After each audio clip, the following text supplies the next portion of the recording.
Salut à toi qui écoute mon premier podcast. Mon nom est Martine et je suis une grande fan des histoires d'horreur, des contes d'horreur, des légendes, des disparitions bizarres, les fantômes, les esprits, les films d'horreur. Comme je suis la seule dans mon entourage à aimer ce genre de trucs d'horreur-là, je me suis dit pourquoi pas un podcast pour partager le style de choses que j'aime. Donc c'est parti, voici mon premier podcast. Bienvenue dans Hurlement.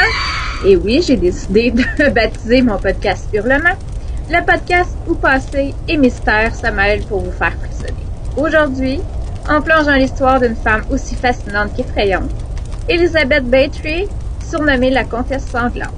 Est-ce qu'elle était une meurtrière sanguinaire, se baignant dans le sang de ses victimes pour rester jeune, ou juste une femme puissante victime d'un complot politique?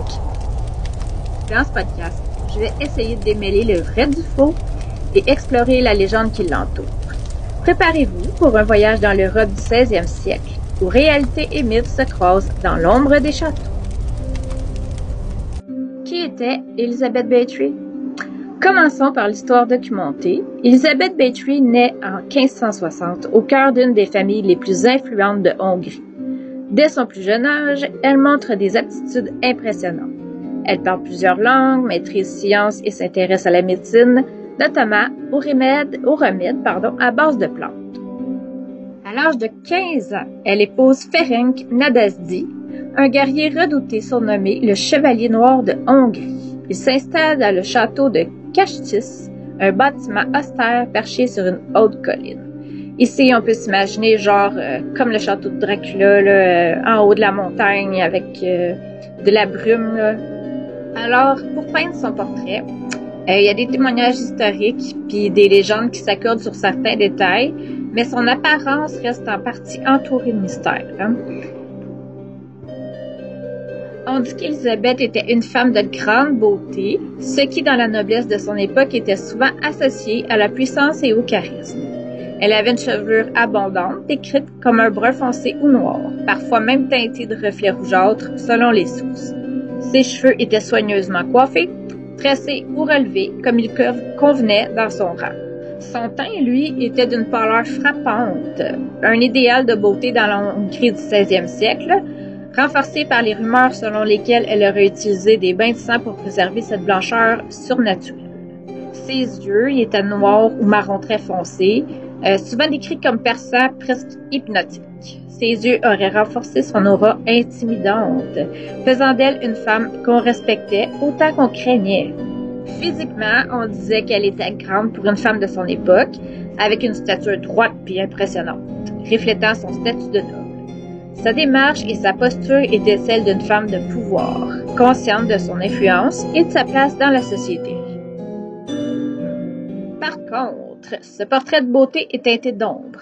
Certains contemporains décrivaient également un visage dur, marqué par la colère ou la cruauté, surtout dans ces dernières années, alors qu'elle était isolée et accusée de ses crimes les plus horribles.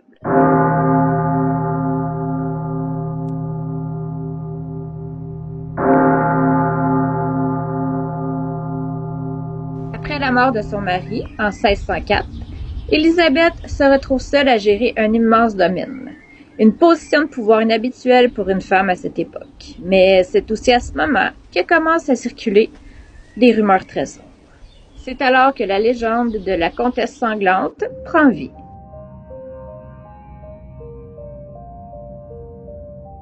Les accusations portées contre Elizabeth Bathory sont glaçantes.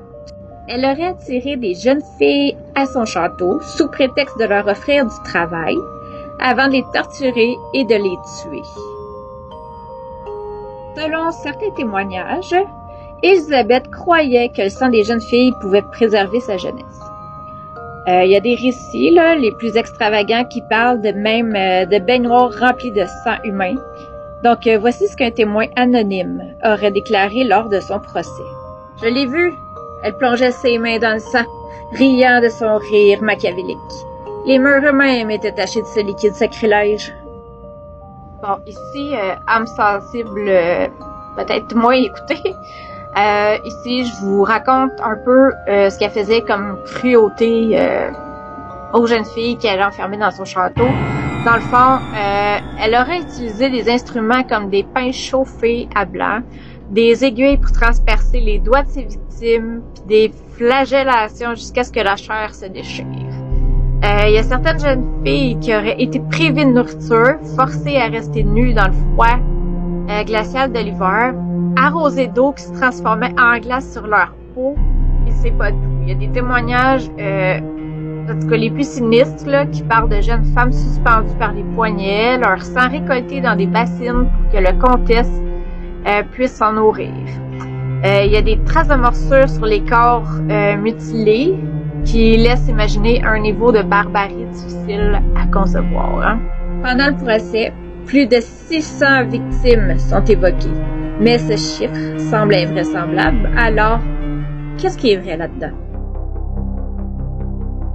Maintenant qu'on a vu le côté plus légende, voici la vérité historique. Donc, pour comprendre, il faut replacer cette histoire-là dans son contexte. À l'époque, Elizabeth Bathory est une femme puissante et riche, ce qui suscite des jalousies. Son domaine est stratégique et de nombreux nobles ont intérêt à la voir dépossédée de son domaine. Pendant son procès, la plupart des témoignages sont obtenus sous la torture, une pratique qui était vraiment courante à l'époque. Il n'existe aucune preuve matérielle confirmant l'existence des bains de sang ou des certaines victimes. Il y a des historiens modernes, comme Tony Thorne. Lui, il suggère qu'elle a probablement maltraité ses servantes. Ça, c'est un comportement malheureusement courant chez les nobles de son époque, mais que les accusations de meurtre en série sont probablement exagérées. Fait que, selon vous, est-ce que Elizabeth était coupable? Ou ben c'était juste un complot qui visait à s'approprier ses terres? Je vous en parle aujourd'hui, c'est que le mythe est encore là. Et ça fascine beaucoup de gens encore, dont moi. Donc, qu'est-ce qui rend l'histoire d'Elizabeth Bathory si fascinante? D'abord, son parallèle avec Vlad l'Empaleur, alias Dracula. Tous deux sont devenus des symboles du mal dans la culture populaire. Il y a des films comme La Comtesse qui date de 2009 ou encore des jeux vidéo comme Dead by Daylight qui s'inspirent directement de sa légende. Mais pourquoi on a encore une telle fascination? Je pense que c'est le fait de voir une noble cachée dans son château qui commet des actes inimaginables, ou peut-être que c'est la frontière entre le vrai et le faux qui reste floue, puis qu'on peut pas s'empêcher de spéculer sur est-ce que c'est vrai, est-ce que c'est pas vrai, est-ce qu'elle a vraiment fait ça, se baigner dans du sang de jeune fille pour rester jeune. Bref, la vérité sur Elizabeth Bathory se perd dans les ombres de l'histoire. Est-ce qu'elle était coupable de torture inimaginable ou victime d'un complot politique? Ça, je pense qu'on le saura jamais. Mais son histoire, qu'elle soit vraie ou non, elle continue de nous fasciner. Vous en pensez quoi? C'est un mythe exagéré ou la réalité sanglante? Merci d'avoir écouté Hurlement. Si vous avez aimé ça, abonnez-vous et n'hésitez pas à le partager. Donc, je vous donne rendez-vous pour une autre histoire mystérieuse.